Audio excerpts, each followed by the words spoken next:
உயிர்த்த ஆண்டவர் இயேசு கிறிஸ்துவில் எனக்கு மிகவும் பிரியமான சகோதர சகோதரிகளே, பொதுக்காலம் 5ஆம் வாரம் சனி.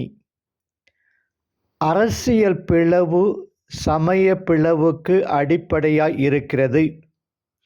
வட அரசை சார்ந்த இஸ்ராயல் குலத்தினர் 10 கோத்திரங்கள், தென் அரசை சார்ந்த யூதா குலத்தினர் 2 கோத்திரங்கள்.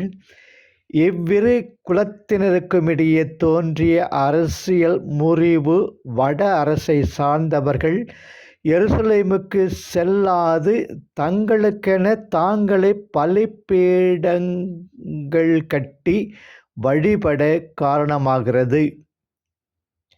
இது பல இடங்களில் நடந்தது.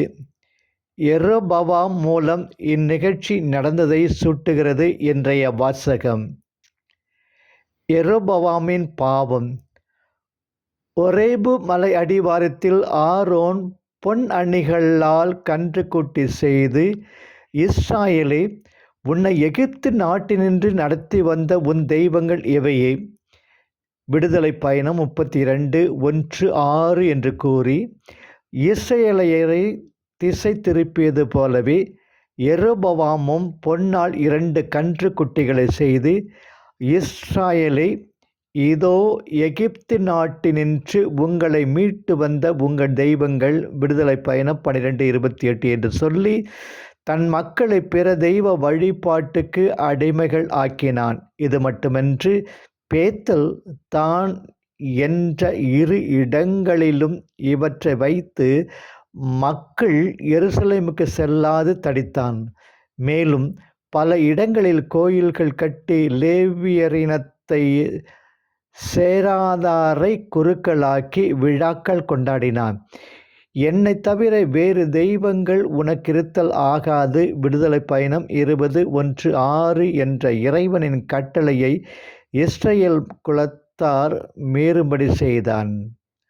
தான் கெட்டதோடு அல்லாது தன் மக்களையும் கெடுத்தான் யெரொபெயாம்.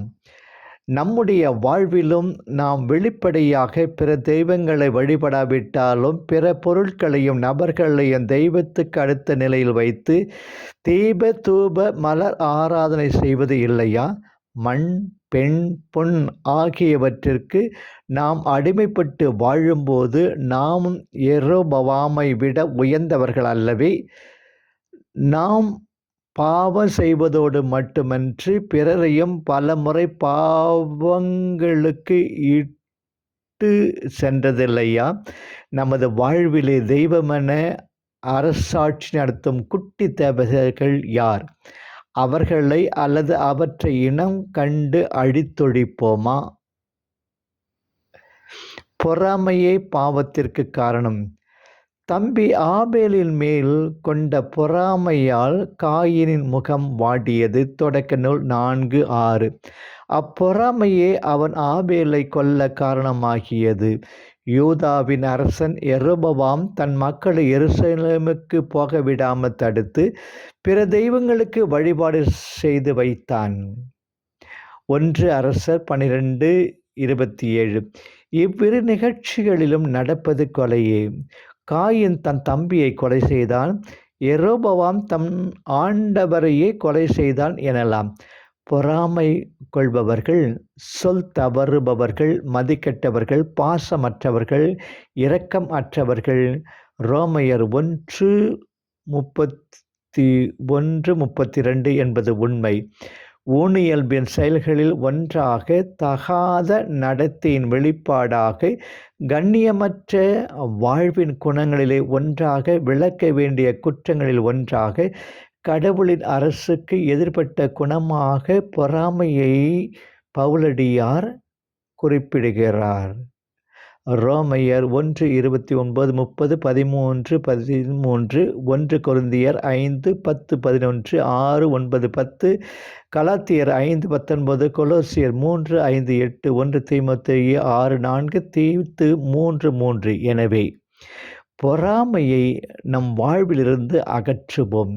ஏனெனில் அழுக்காரென ஒரு பாவி திருச்செற்றஞ்சி தீழுழி உயிர்த்துவிடும். நற்செய்தி மார்க்கு 8:1-10. அப்பம் பலுகுதல் பற்றிய இரு நிகழ்வுகளையும் 6:31-44, 8:1-10 ஆழ்ந்து நோக்குமிடத்து இருவித மரபு மூலங்களை பார்க்கிறோம். அதாவது யூத கிறிஸ்தவர்கள், புற இன கிறிஸ்தவர்கள் என இரு சமூகங்களிலிருந்து வாய்மொழியாக வந்த இரு மரபுகள். ஆம், இஸ்ராயேல் மக்களுக்கு மன்னா வழங்கப்பட்டது. ஆனால் இயேசு வழங்கிய அப்பம் அவர் தன்னையே உடைத்து வழங்கியதன் அடையாளமாக திகழ்ந்தது.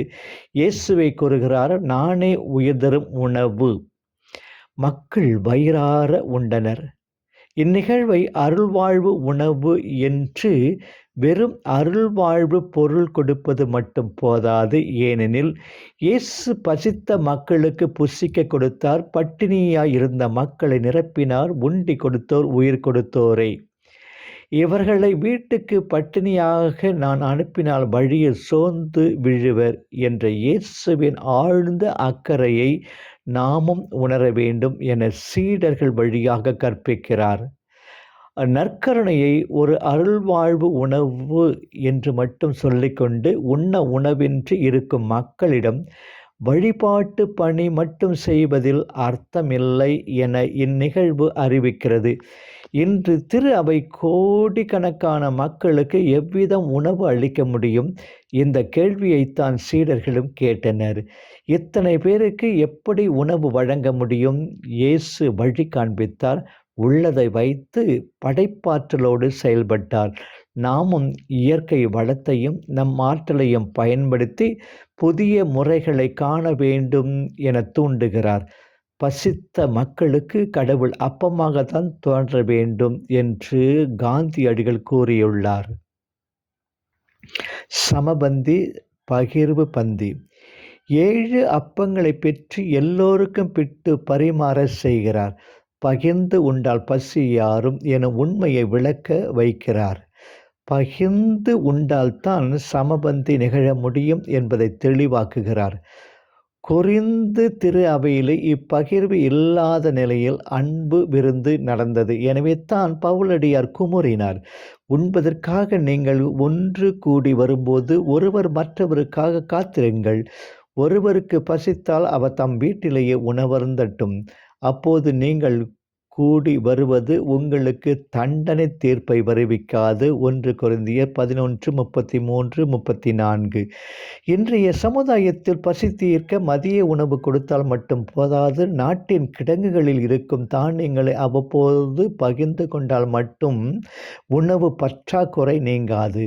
முதலாளித்துவ பொருளாதார அமைப்பு மாறி அனைவருக்கும் உணவு, உடை, வீடு, நிலம் என சம வாய்ப்பு கிட்டினால்தான் எல்லோரும் வயிறார உண்டு மகிழ முடியும். ஆதி திரு அவையில் இப்புதிய சமுதாயம் உருவானது. நம்பிக்கை கொண்டோர் அனைவரும் ஒன்றாயிருங்கள். எல்லா உடைமைகளையும் பொதுவாய் வைத்திருந்தனர். நிலபுலன்களும் பிற உடைமைகளும் உடையோர் அவற்றை விற்று அனைவருக்கும் அவரவர் தேவைகளுக்கேற்றவாறு பகிர்ந்தளித்தனர். திருத்துதர் பணி 2:44-45.